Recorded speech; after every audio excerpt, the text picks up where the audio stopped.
Gulang na niyo. Gulang na. What's up guys, welcome to this video. Ang video na ito ay gumawa kami ng nagkilaw kami ng pipino guys.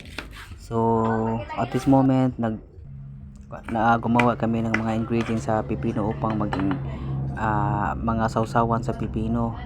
Itong mga sibuyas, bombay, luya at ano pa meron dito. So upang maging pagana sa pagkain sa hapunan guys, so isabay namin sa pagkain. So itong pagkain na ito ay talagang pang appetizer lang. So gamit namin ng tuyo at saka suka. Tuyo at saka suka guys. Just for appetizer lang, pang sausaw. So ito yung mga ingredients na ginawa namin before kami kumain. So linagyan namin ng asukal na brown sugar. So please subscribe for the next video guys, para hindi nyo makalimutan mag-subscribe kayo for the next video. Pagkatapos nito linagyan namin ng silver swan tuyo. Ito na guys, at stir namin, tinunaw namin yung brown sugar sa tuyo. So ito daw ay recipe ni Charis.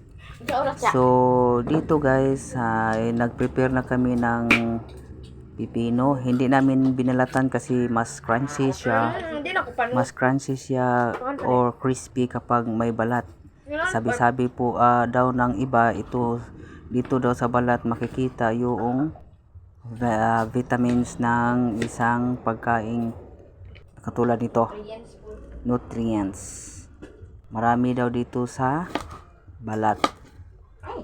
Okay, so to continue guys, ito na ang nagawa namin, yung mga ingredients.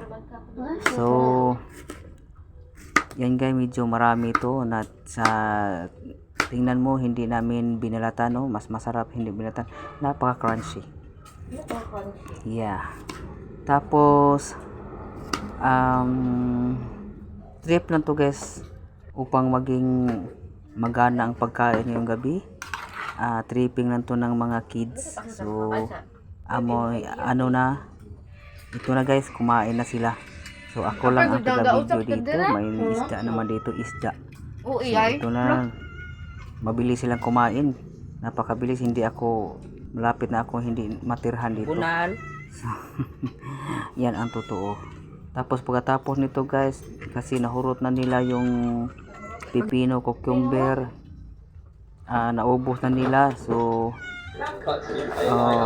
ito guys, naubos na. Tapos naubos naman nila guys. So yun, happy na sila, busog na sila guys. Tapos parang nakulangan at kumuha ng ibang makuha. So hanggang dito lang pag voice over ko guys, kasi makapiright dito sa may kumakanta dito sa harapan ko. Thank you for watching. Yan.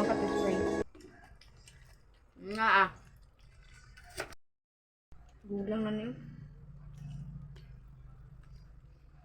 Gulang na. Pait nga.